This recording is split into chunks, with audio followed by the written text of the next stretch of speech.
So, today I had an Anon in my ask box who asked me if I really met Thure, who's, if you're not familiar with him, a very famous and very talented Danish actor. And he/she, I'm guessing it's a she, asked me if I would like to tell the story of how I met him, or what it was like to meet him, I guess. I said I would make a video about it tomorrow, but I feel like doing it now. So, the Anon that I had in my ask said that she, I'm still guessing it's a she, really liked him, and since the messages I've gotten from her was in English, I'm guessing she's not Danish. But I would be happy to tell you the story of how I met one of my all-time favorite actors and one of my biggest crushes ever. Last year, autumn last year, I made a friend via Facebook, a girl called Ida, she's actually 10 years older than me. But, we got really close friends, and we started being friends because we had something in common, obviously. We were both crazy about Thure. And she asked me if I would like to go see a play that he had the head part, in. She had already gone to see it earlier in the year, and met him afterwards because she had asked him on Facebook, I think, if it would be okay if she came, around backstage, or not backstage, but at kind of the entrance where the actors and the people who work at the theatre, where they go into the theatre, She had asked if it was okay if she came around there so she could meet him, and said yes, of course. And so she did, and I was so jealous of the fact that she had actually met him.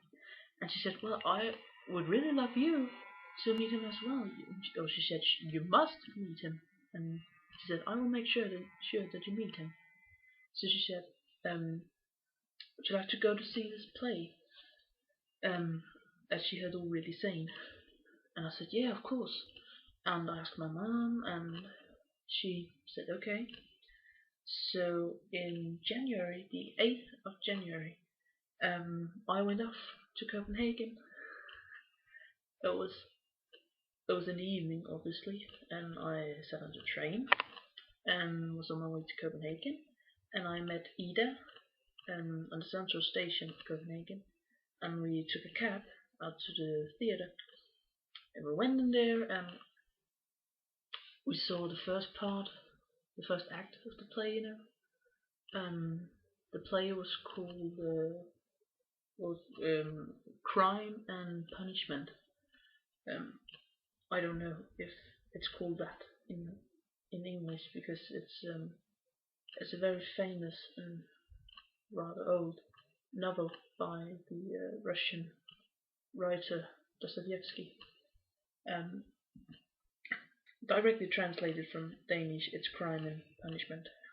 It's quite an amazing story, really, and he had the leading part. So we saw the first act, and we went outside, and took some fresh air. And then she actually said to me, how does it feel that the next time you walk out of those doors, you're going out to meet him? And I said, oh my god, I don't know how that feels. I can barely breathe. Actually, at the very first scene in the play, in the first act, he was on as one of the first people, and I actually stopped breathing. And Edith noticed, and she took my hand and she said, you must remember to breathe. So I kind of got starting again, but I was so startled that it was actually him. I was like, oh my god. I had loved him for a year, more than a year actually, at that point. Um, and so the play was finally finished. I can't remember how the play ended. Like, if he died or if he didn't die, or if he got rich or if he didn't. I can't remember the last 15 minutes of the play. I can't even remember. Because I was so concentrated about, oh my god, 15 minutes left, 10 minutes left, 5 minutes left. And the play finally ended. And we grabbed our coats. And she said, we must hurry out. We don't know if he even remembers that we're coming today. He probably doesn't, and maybe he'll leave fast. We don't know. So we rushed out to the back of the building, where there was this kind of door, and she went over and pressed like a button, that where it was like a speaker and a receiver to like the receptionist who was sitting just inside. And she pushed it and she said, "Hello, my name's Ida," and her last name. "I have not an appointment, but I have an appointment with Ture." And the lady said, "Yeah, sure, come on in." And we went in there and sat on this kind of like bench. And opposite of us there was a door, and behind that door was a staircase going up to the actors' changing rooms, dressing rooms and makeup and all that. And we sat there for what felt like ages. It was probably like, I think it was like 10 minutes or something, when we saw a lot of rather famous actors passing by and said hello to them. That was quite nice. And suddenly, Ida was shaking, her hands were shaking, and I was so restless. I was walking around everywhere, messing with my hair and my makeup, and I don't even know. And finally, we could hear his voice from behind the door. We looked at each other. We said, "It's him. He's coming now." And he opened the door. Well, we were sitting on the bench, and we stood up, and we're like, "Oh my god!" And the door opened, and he came out. He was the first one who came out, and he was holding like a beer, and there was like a bunch of friends behind him. I think he had like three friends behind him. And then he just stopped, like, just outside the door, and one of his friends almost walked into the back of him, and he just looked at Ida, and he went, "Hi!" And she said, "Hi, do you remember me?" And he said, "Of course I do." And he went right over and hugged her, and then and after that he went over to me, and stuck out his hand out and said, "Hi, too." And I was like, well, I would know, wouldn't I? But obviously I didn't say that, I just said, "Monica." and and he just started talking to us. Like, he knew that she was from very far away. It takes some hours for her to get from where she lives to Copenhagen, where we were. And he said, "Did you really travel all that way again just for me?" And she said, "Yeah, of course I did." And she pointed at me and she said, "She's from South Zealand." And I was like, "Oh my god, that's so far away." It's like, not really, it takes like an hour. But apparently it was a long way to him. He was so he was very happy that we had actually made the effort to get to him. And he was just genuinely an amazing person. He's very mellow, if you can say that. Not like he's fat. He's actually quite skinny. But when he walks into a room, it's like bam, and he's just there, and he's everywhere, and he's very kind of like when you talk to people and you don't really feel like that they're here, they're somewhere else. But he's really not. He's always right here. He's right in the moment, and he's very mellow in a room, which is quite nice, really. It's just like the moment he walks in, it's just like bam, and the whole room is changed. It's really quite weird. But he is so incredibly sweet. He's possibly the sweetest person I've ever met. He's so sweet and concerned about you, and what you like. sadly he didn't have a lot of time because he was going out with those friends, and he went to say goodbye, and he hugged Ida goodbye. Oh, we took actually before that we took some pictures, obviously, which Anon, I think you seen that one. I don't know. Tell me if you haven't. If you want to see it, I'll gladly show it. I still have it. Of course I do. Um, mm, and he went.